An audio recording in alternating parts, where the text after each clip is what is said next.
누구나 하나쯤은 반드시 잘하는 게 있다. 이런 말 들어보셨죠? 진짜일까요?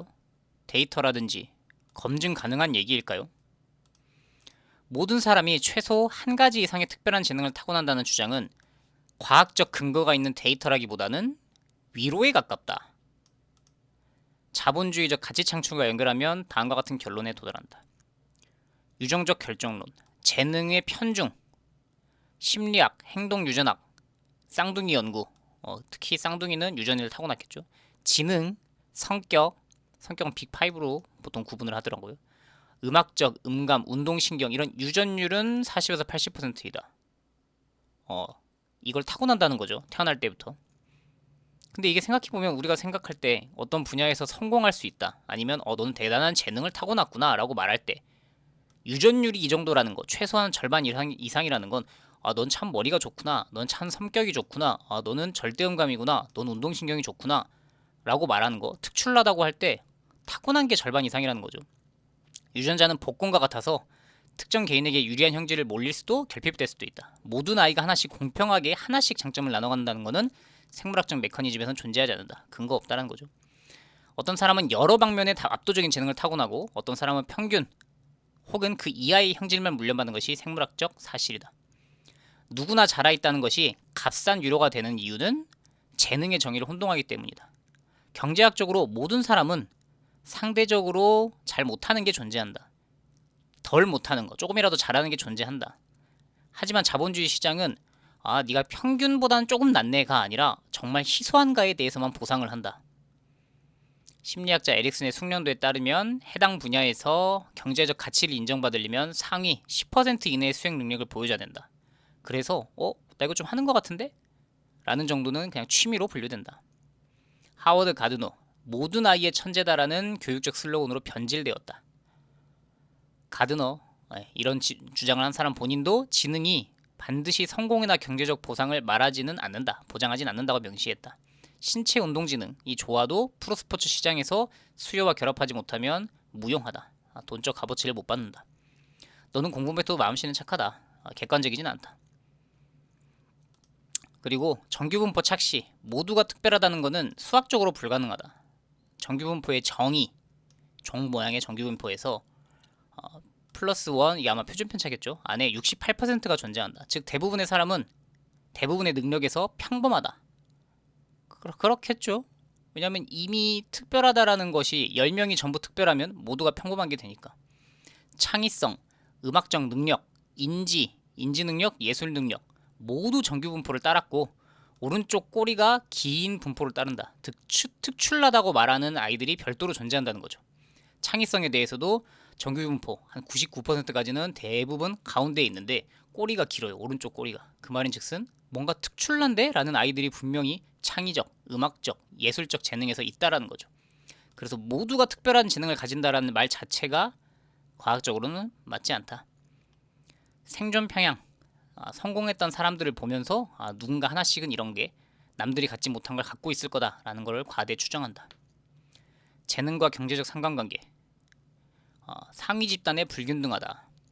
인지, 흔히 말하는 IQ라든지 비인지 능력, 성실하는 거, 노동시장 성과에 어떤 영향을 미치나를 분석했네요. 머리 좋은 사람, 성실한 사람이 과연 돈 많이 버나? 두 변수 모두 유의미하게 작용을 했어요. 근데 그 효과는 상위 집단에서만 나타났다는 거죠. 모든 재능이 다 시장에서 보장받는다는 건 없다. 꼭 돈적으로 어떤 보상을 받을 수는 없다. 그리고 자본주의에서는 이미 재능이라고 부를 수 없는 노동이 존재한다는 거죠. 우리가 흔히 너는 과학을 좋아하니 분명 이걸로 먹고 살 수 있을 거야. 아니면 너는 수학 공부를 좋아하네? 아니면 너는 정리정돈을 좋아하네? 이것도 시장에서 가치를 인정받을 거야. 근데 그게 약간 어느 정도까지 위로와 위안 정도라면 이건 좋아할 수 있어. 넌 충분히 이걸 좋아하니 뭐 남들과 경쟁하지 않아도 돼. 여기서 그치는 게 아니라 이걸 갈고 닦으면 성공할 수 있어란 말은 좀 어불성설인 게 이미 전 세계 58%는 비공식 단순 반복 노동에 종사한다. 그래서 연예인들이 종종 나와서 성공 강의 같은 걸 할 때 좋아하는 거라세요. 이런 말이 조금은 무책임하게 보일 수 있다는 거죠. 그렇지 못한 약 60% 사람들은 재능과 임금, 고용 조건에 아무런 영향 없이 단순 반복 노동에 종사하고 있으니까.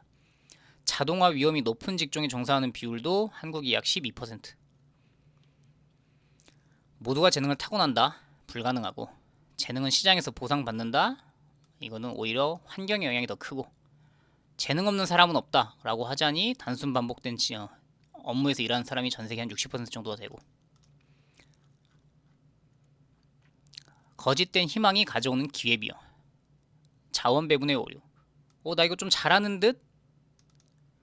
그래서 개인의 한계를 오히려 인지하고 난 차라리 성실함으로 승부를 봐야겠어. 아니면 그냥 희소한 기술을 습득해야겠어.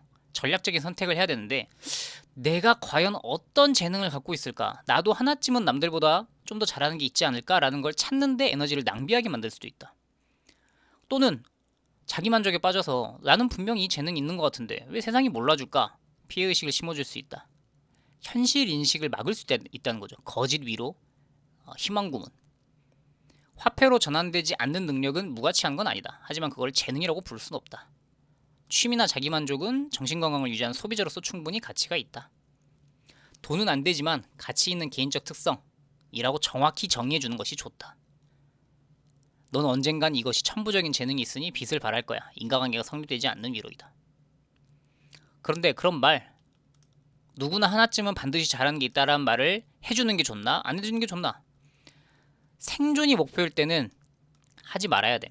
자기 객관화가 생존의 1조건이니까. 가짜 재능에 매몰될 수 있다. 정신적 붕괴를 막아야 할 때는 어느 정도는 해줘야 돼. 자존감을 지탱해야 되니까. 교육적 관점에서는 잘하는 게 반드시 있다 대신에 너의 여러 특성을 조합해서 현실적인 기술을 짜라. 실용적 조언이 훨씬 유리하다는 거죠. 이런 위로 반박하는 말을 제가 짜달라고 했어요. 누구나 하나쯤은 잘하는 게 있다는 말이 잔인한 거짓말일 수도 있다. 이 말이 사실 이 말만 놓고 보면 반박하긴 좀 어려워요. 잘한다라는 개념이 되게 모호하잖아요.